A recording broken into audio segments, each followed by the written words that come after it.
What is a processor? एक processor बनता कैसे है? और what does a processor do? यानी प्रोसेसर करता क्या है?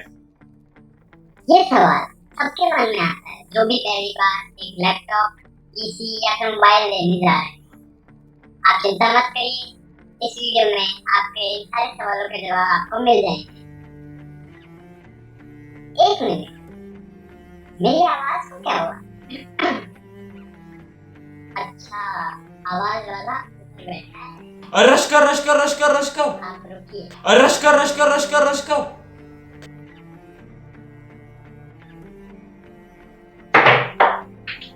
ओए, क्या है?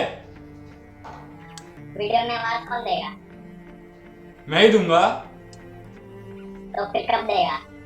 तो रुक, ये मैच खत्म करके आता हूँ, तब तक। अगर आपको हमारी वीडियो अच्छी लग रही है, हमारा कंटेंट पसंद आ रहा है, तो लाइक पे क्लिक कर दीजिए, चैनल को सब्सक्राइब कर दीजिए और ये जो बेल नोटिफिकेशन दिख रहा है इस पे क्लिक करके इसको ऑल पे सेट कर दीजिए ताकि हमारी आने वाली हर वीडियो आप तक सबसे पहले पहुंच जाए। तो दोस्तों, अब मैं इधर आ चुका हूँ, इसलिए बिना टाइम वेस्ट करे लेट्स गेट स्टार्टेड।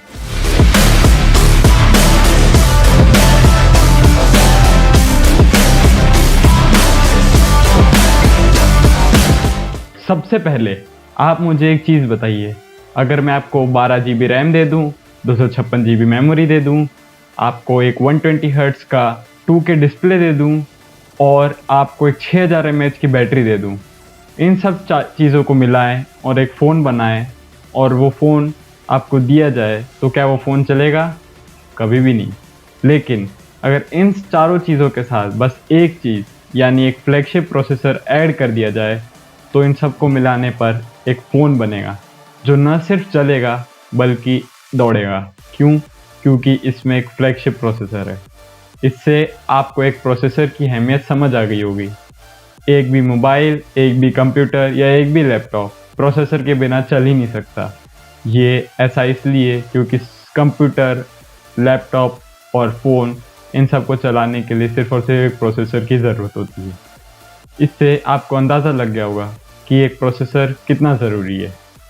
इसके बाद हम सबसे ज़रूरी चीज़ पे आते हैं, जो है सबसे इम्पोर्टेंट सवाल। भाई, व्हाट इज़ अ प्रोसेसर? एक प्रोसेसर होता क्या है?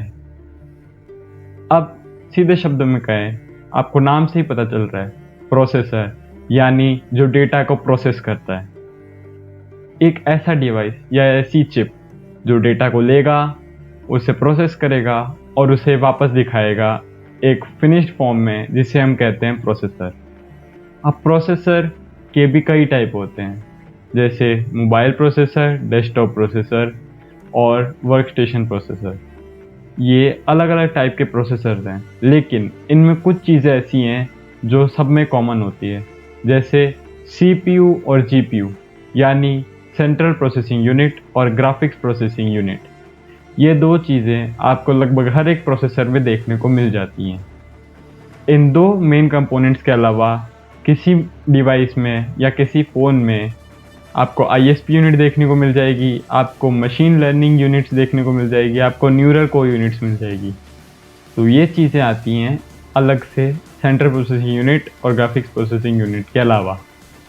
अब हम बात करते हैं एक प्रोसेसर बनता कैसे।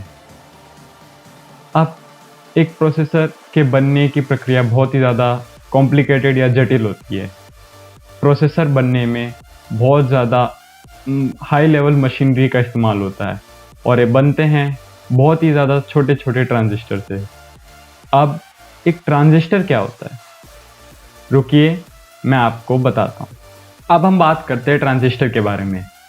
ट्रांजिस्टर एक बेसिकली ऑन ऑफ स्विच है जो ऑटोमेटिकली ऑन ऑफ हो सकता है, यानी आपको इसे कभी भी ऑन या ऑफ करने की ज़रूरत नहीं पड़ेगी। क्यों? क्योंकि जैसे जैसे इसमें डेटा फ्लो होगा, ये डेटा के अकॉर्डिंग अपने आप को बंद या चालू कर लेगा। इस वजह से एक प्रोसेसर में ट्रांजिस्टर का यूज़ किया जाता है। अब आप इस फोटो से देखिए, आपको लग रहा होगा ट्रांजिस्टर कितना ज़्यादा बड़ा होता है, लेकिन आपके जो प्रोसेसर में ट्रांजिस्टर यूज़ किया जाता है वो बहुत ही ज़्यादा स्मॉल यानी बहुत ही ज़्यादा छोटा होता है। इसका साइज नैनोमीटर यानी 10⁻⁻⁹ मीटर के फॉर्म में बनता है। यानी आप सोच सकते हैं एक प्रोसेसर में कितने सारे और कितने ज़्यादा छोटे छोटे ट्रांजिस्टर्स होते हैं। अब ट्रांजिस्टर का प्रोसेसर से क्या लेना देना है, इस बारे में मैं आपको बताता हूँ। आपके फ़ोन में या आपके फ़ोन के प्रोसेसर में जितने ज़्यादा ट्रांजिस्टर्स होंगे, आपका फ़ोन उतना ज़्यादा स्मूथ चलेगा। क्यों? क्योंकि जितने ज़्यादा ट्रांजिस्टर होंगे उतना ज़्यादा आपके प्रोसेसर में ऑन ऑफ या डेटा स्विच करने की स्पीड और एफिशिएंसी बढ़ेगी। तो इस वजह से number of transistors is directly proportional to the power of a processor, या फिर number of transistors is directly proportional to the performance of a device. तो दोस्तों, ये था ट्रांजिस्टर। अब हम अगले की तरफ मूव करते हैं। अब एक और बहुत ज़रूरी सवाल, भाई ये कोर बबुआ होता क्या है? क्या ऑक्टा कोर होने का मतलब ये है कि आपका फोन उड़ेगा, या फिर डुअल कोर होने का मतलब ये है आपका फोन चलेगा ही नहीं? ऐसा कुछ नहीं होता दोस्तों। हाँ, लेकिन आपको इसके बारे में पता होना बहुत ज़्यादा ज़रूरी है। सबसे पहले हम बात करते हैं कोर के बारे में। कोर होता क्या है? सिंपल डेफिनेशन में बात करें तो core is the brain of a CPU. जैसे CPU is the brain of a computer, core is the brain of a CPU. आपने कभी भी ऐसा नहीं सुना होगा कि 0 कोर वाला सीपीयू। क्यों? क्योंकि हो ही नहीं सकता। ऐसा इसलिए क्योंकि आपका जो भी डेटा है वो इन कोर्स के अंदर ही जाता है और वहाँ से प्रोसेस होके आता है। ऐसा कोई भी प्रोसेसर नहीं है जिसमें कोर ही ना हो। इस वजह से कोर की इम्पोर्टेंस बहुत ज़्यादा बढ़ जाती है। अब बताता हूँ कोर होते क्या हैं। Core are like hands of a human, यानी कोर इंसानों के हाथ की तरह है। आपके जितने ज़्यादा हाथ होंगे आप उतना ज़्यादा तेज़ काम कर पाएंगे। इसको आप एक एग्जांपल से समझिए। जैसे मान लीजिए मैंने आपको एक काम दिया, अब आप उसे 7 दिन में पूरा कर सकते हैं अपने 2 हाथों का इस्तेमाल करके। लेकिन अगर मान लीजिए आपके साथ 7 और लोग काम कर रहे हैं, तो ऐसा भी हो सकता है कि वो काम 1 दिन के अंदर ही पूरा हो जाए।